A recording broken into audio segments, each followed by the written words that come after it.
ఇంటికి దీపం ఇల్లాలు, ఆ ఇంటికి మరి దీపం లేకపోతే ఆ ఇల్లు అంధకారం అవుతుంది. అలాంటిది మహబూబాద్ జిల్లా కొత్తగూడ మండలం సంబంధించినటువంటి ఓటై గ్రామంలో చోటు చేసుకుంది.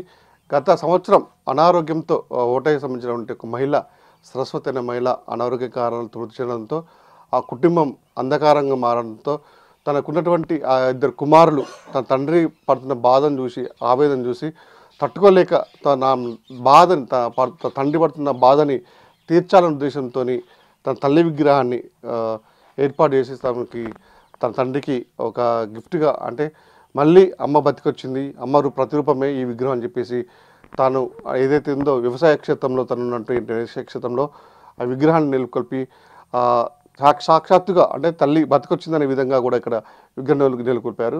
ప్రస్తుతానికి మనతో మాట్లాడడానికి కుడిశాల రమేష్ గారు అని వాళ్ళ భర్త ఉన్నారు, వాళ్ళు అడిగి తెలుసుకుందాం. రమేష్ గారు చెప్పండి, ఏంటి అసలు ఇక్కడ మీ భర్త అంటే మీ భార్య సంవత్సరాల క్రితం చనిపోయిందని తెలుస్తుంది.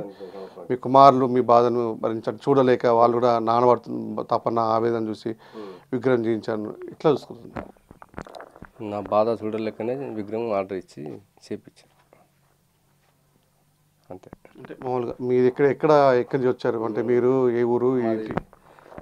ఓటాయి నుంచి ఓటాయిలో ఉంటాం. అట్లా. ఎంతమంది మీకు సంతానం? 2 కొడుకులు. ఏం చేస్తారు వాళ్ళు? సాఫ్ట్వేర్ చేస్తారు. భార్య ఎలా చనిపోయింది? హెల్త్ మంచిగా లేక చనిపోయింది. ఎప్పుడు?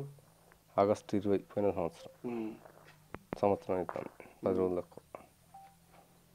ఏం చేశారు మరి అప్పటి నుంచి ఇప్పటి వరకు?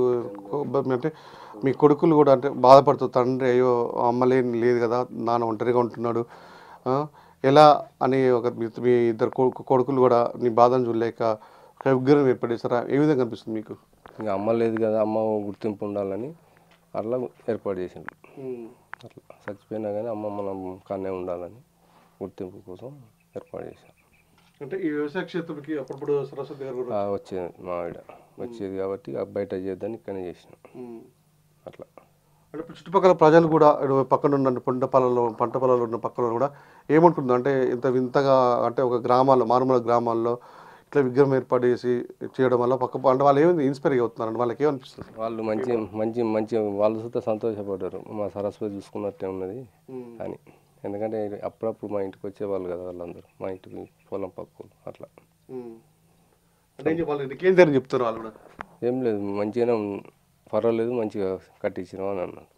సంతోషంగా మంచి రూపం లెక్క నీకు కళ్ళ ముందు ఉంటుంది అని చెప్పుకోవచ్చు. అంటే నీకు పెళ్ళైన పంచి నీకు సరస్వతి గారికి ఎలాంటి అభినవ సంబంధం, ఎలాంటి ప్రేమలు ఉండేటివి? మాకు దగ్గర అనుకూలమైన ప్రేమ సరస్వతిని. నా భార్య అట్లా అనుకూలంగా ఉంటే ఇట్లా కట్టేయవలసి వచ్చింది అట్లా. అంటే మీ బాగా చనిపోయినప్పుడు కూడా ఇప్పుడు కొడుకులు కూడా ప్రత్యక్షంగా అమ్మ బతికుందనే ఒక దానికి నిదర్శనంగానే ఇప్పుడు ఈ రోజు ఇక్కడ విగ్రహం పెట్టారు. మీ కొడుకులకి మీరేం చెప్పి తెలుసుకున్నారు? ఏమన్నా సంతోషంగా పెట్టాలని పెట్టించాను, అందరం సంతోషంగా ఉండాలని, పిల్లల సుతా భవిష్యత్తులో అమ్మ పోయిందని రంది లేకుండా ఉండాలని అట్లా గుర్తింపు కోసం అన్నట్టు. వాళ్ళు అట్లా ఎప్పటికీ అమ్మ లేదని టెన్షన్ ఇబ్బంది పడకుండా సరే ఒకటి గుర్తింపు ఎలాగలా ఉంటుందని చేసింది. చూడండి, ముత్తరికైతే తన భార్య చనిపోయి సంవత్సరాలు కావస్తున్నా కూడా కొడుకులు చేసింది. అంటే తండ్రి ఒకడే ఉన్నాడు, బాధపడుతున్నాడు, తండ్రి బాధని ఎలాగ తీర్చాలనే ఉద్దేశంతో మాత్రం తల్లి తన రూపాన్ని ఇక్కడ విగ్రహాలుగా తీసుకొచ్చి ఇక్కడ పెట్టుకొని వ్యవసాయ క్షేత్రం పెట్టుకొని తను కూడా రోజు ఇక్కడికి వచ్చి తన పంట పొలాలు చూసుకుంటూ అటు వాళ్ళ భార్య రూపాన్ని కూడా చూసుకుంటూ ఇక్కడ కొంచెం ప్రేమ కూడా ఇక్కడ చేసుకుంటానికి సంబంధించినటువంటి దృశ్యాలు కూడా మన బాధతో కూడా చెప్తున్న దృశ్యాలు చూస్తున్నాం, రమేష్ చెప్తున్న విషయం చూసినాం. ముందుగా తన కొడుకులకు కూడా ఆయన ఏ విధంగా వాళ్ళ రుణం తీర్చుకోవాలని చెప్పేసి కూడా బాధపడుతున్న సందర్భాలు అవుతున్నాయి. ఇప్పటికైనా అంటే ప్రేమ, తల్లి మీద పెట్టిన ప్రేమ, ఇటు భార్య మీద ఉన్న ప్రేమను మాత్రం రమేష్ గారు ఇటు గుడి కట్టుకొని ఇక్కడ రోజు అంటే ప్రత్యేకంగా పూజలు చేసి ప్రేమ పోస్తున్న పరిస్థితి ఇక్కడ కనిపిస్తుంది మనకి. ఇది ఇక్కడ పరిస్థితి. వీడియో శివనంతమధు బిగ్ టీవీ, కొత్తగూడ ఓటై గ్రామం నుంచి. For more videos like this, subscribe Big TV channel.